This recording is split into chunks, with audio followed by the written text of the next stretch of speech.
Good afternoon. I'm very happy to welcome today actress and engineer Mary McGloin talking to us from the United States. How are you, Mary? Good. Nice How to are you? talk to you. Nice to talk to you as well.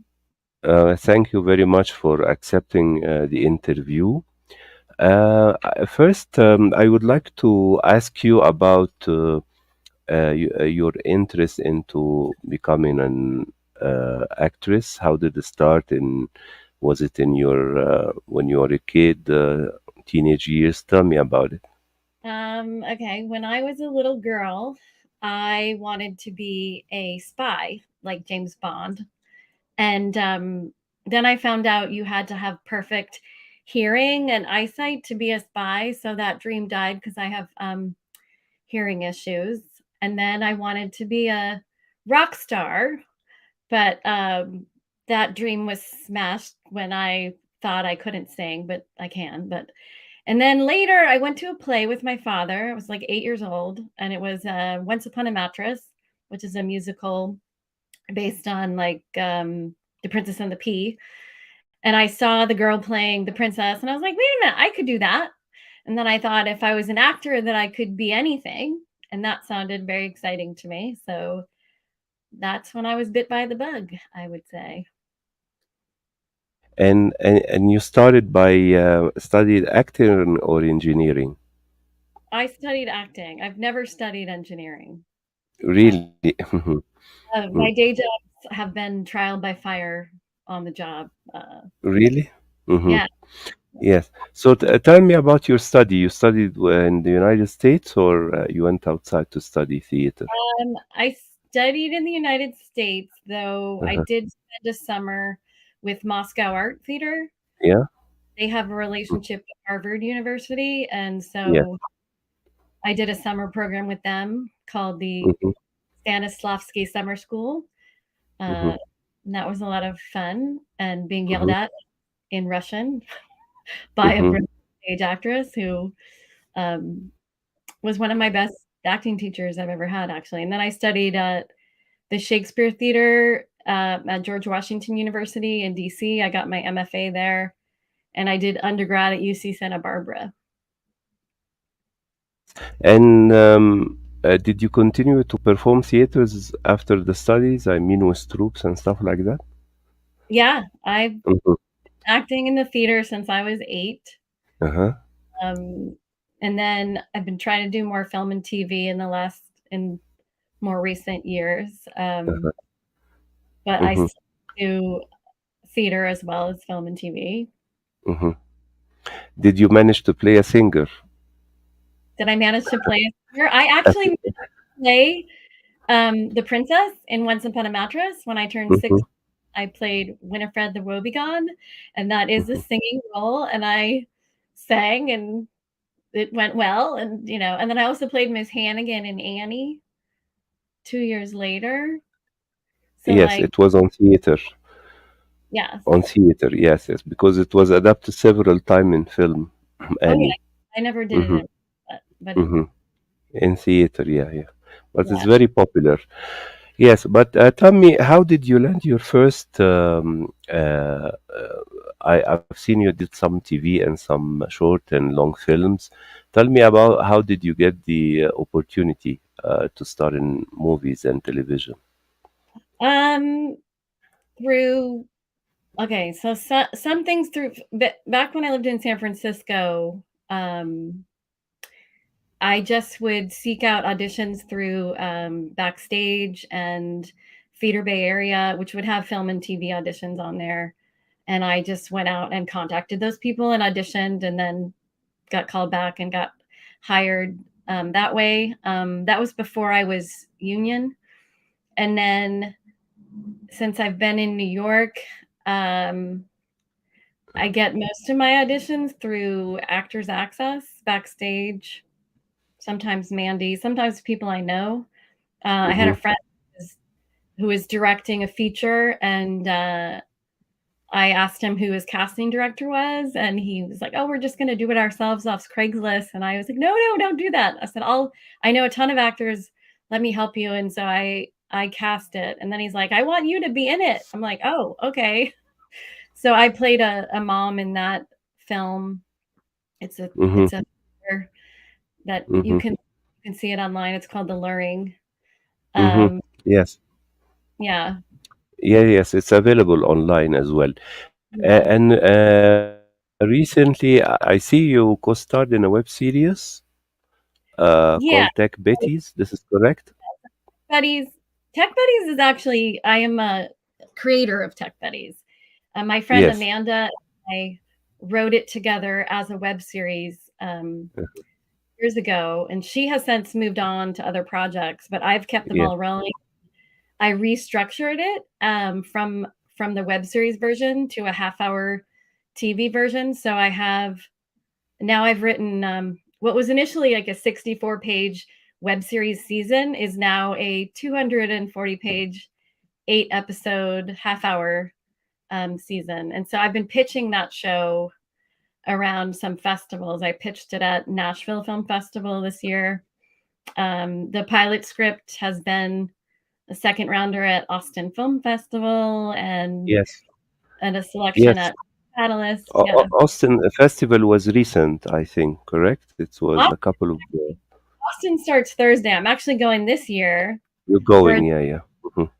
different pilot script I wrote called Try Again, which is Mhm. about a classically trained actress struggling in New York who is haunted by the ghost of her uncle to keep her acting. Mhm. And I'll be pitching that in Austin this year.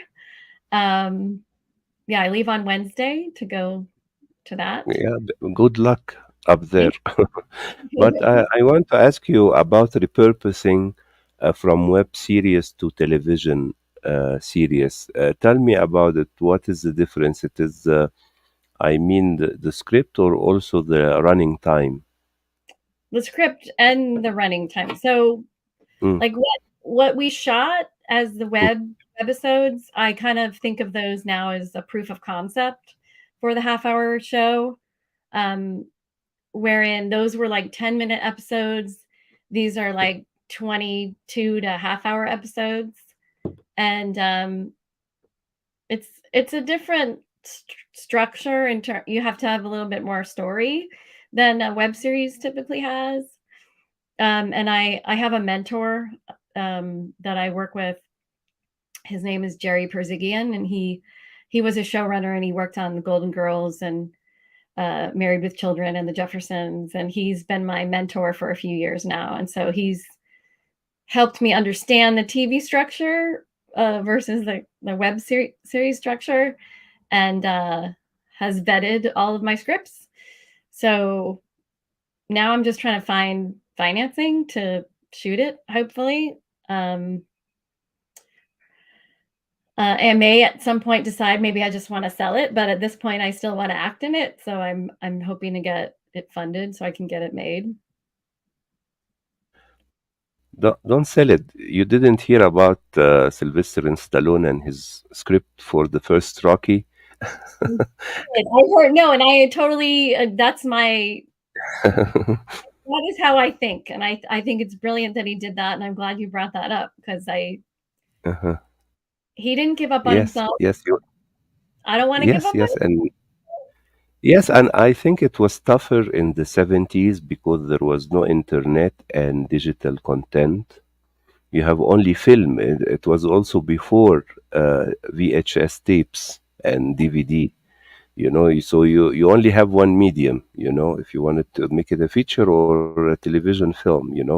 But let me tell you that because I was born in 1971, I grew up watching the 1970s television and the 80s television in my childhood and teens. I want to tell you that television was very, very creative, and I still remember television series and television movies.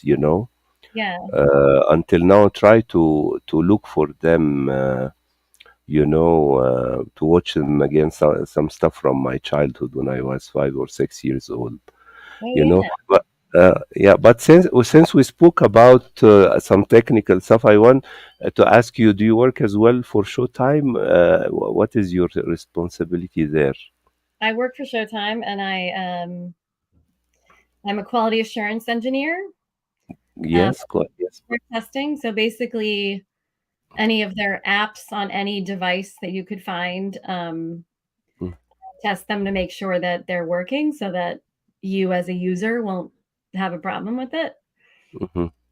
With Um, the user interface, right?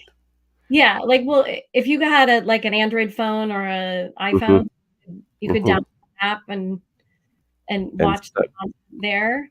Yes. Um, yeah. So you're like testing the updates and upgrades of the applications on different platforms. Yes. This is great, but I think working, in some tech stuff can give you as well ideas for I mean for a film or for a television or something like that, I right? mean, well, Tech Betties is based on my many Hmm. years working in tech startups. Yes. Startup culture is a little different than corporate culture, which Showtime is Hmm. so they have a different structure. But I worked until I came to Showtime. I worked at all startups, and Yes. every single one of these startups had very unique personalities.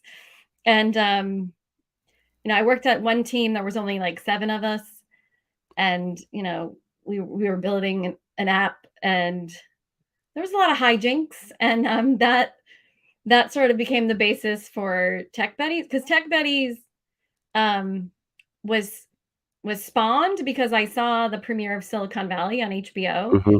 Hmm. um, at South by Southwest, and there was a talk back with Mike Judge and all the actors afterward, and I was like, "Hi, my name's Mary, and I'm an actress and a QA engineer. I used to work in Silicon Valley, and I thought it was hilarious. I have a question for you. I don't mean it to be challenging, but do you have any plans to have any female characters who are engineers because we exist?" Hmm. And the audience went crazy. They were like, "Yeah, where are the women?" And then the actors were making jokes like, "Oh, we're nerds. We don't know how to talk to girls." And then Mike Judge was like, yes, yeah, I was an engineer. And my ex-wife was an engineer. So I know there are female engineers. I just haven't written that yet." Hmm. So I went home and told a friend of mine this story, and she was like, "Well, I read about that in IndieWire. Was this you?" And there was an article about this woman got up and caused this ruckus. I'm like, "Oh, that was me, that woman." And then my friend Amanda said, "Well, why don't you write about your day job at the tech startup, and I'll help you because I used to work at a startup as a office manager." And that's how the idea for Tech Betties was born. And then it was just kind of taking life experiences and upping the comedy around it and writing the show. Hmm. Is it there a difference between startups and crowdfunding, or it is the same concept that Oh, they are creative people looking to finance their projects? so for a startup, like a tech company startup, Hmm. they would go out to venture capitalists, VC funders, Hmm. and Hmm. get, Like Google when they started up, for instance, like yeah, they would Google when. all of those all of Mm, those mm, companies had to mhm, find capital to start their companies, mhm, and these venture capital companies are basically like almost like kind of, I shouldn't say this, but kind of like the stock market. Like people are like, "Oh, we're mhm, gonna bet this company's gonna make it, so mhm, we'll give you seed money, and then we'll finance you as, and then you hit these marks, and then you could keep your company going." And that's this, like, startup is it's a very volatile world. Like I don't even know how many startups I've worked at. I've worked at many of them, and the majority of the startups I worked at mhm, went under at some point. Like they don't mhm, exist anymore. Um, the first tech job I had, the company, I joined the company and I was there about a year, maybe a year and a half, and then um, we all got laid off. um, that was during the dot mhm, com crash, when mhm, um, some of my friends would show up to their jobs and like the doors would be locked, and that was it. And I was lucky. I got some severance, and then um, was able to find another job and keep going. But it's a fast-paced, exciting world where you can learn a lot because they may have a product that needs like 100 people to work on it, but only have 25 available. And so everybody's wearing different hats and doing different jobs. And I worked at a company there where they were like, we're going to have all hands on deck, but we're going to feed you breakfast, lunch, and dinner. So you never have to leave. And that was kind of a normal thing in the startup world. So Hmm. I Yeah. definitely use some of that knowledge in Tech Betties. Um, Is yeah. yes, I think it's very interesting subject because recently there was a television series, I think it on Netflix about Uh-huh. Spotify, how they started Spotify, Spotify. Oh, and I- yeah, it is very interesting how did they start Spotify. And I yeah. remember maybe 30 years ago, I watched a television, movie on HBO. It was called Mhm. Pirates of the Silicon Valley. Yeah, Yeah. it was about Bill Gates and Steve Jobs, but I think I've seen a lot of films about them later on, but I still remember this movie as the best, depiction of their friendship and competition later on. I love this Yeah. movie. I love it. Maybe you have seen it. Yeah. I don't think I've seen the Pirates of Silicon Valley, but I've seen some documentaries about them. But I'll check Yeah. that one out. But Yes, it's I did very. an entire series of Silicon Valley that Mike Judge had made because I kept waiting Yes. for that female engineer to show up. And they had like a couple. They had one woman named Carla who came in kind of, but she kind of just gave side eye and left. And then there was a woman at the very last season who came in and was a female engineer, but she didn't even speak. I don't recall. Hmm. But it was fun to that show was fun, and I feel like the Tech Buddies would be a good like complement to it. Yes. Um, I think it's a very interesting subject, yeah, and I wish you all the best about pitching it thank you, as a television series or cable series, whatever. And best of luck in traveling to Austin. I hope you thank you, can meet a lot of interesting people to collaborate with you. thank you. I appreciate that. Yeah, yeah. And finally, I want to thank you for coming up to the live, and please come back again when you have the premiere of the pilot, and share it with us. All right, thank you for having me. Take care. Have a lovely day. Take care. Okay, bye. Take care. Bye bye. Bye. Thank you very much.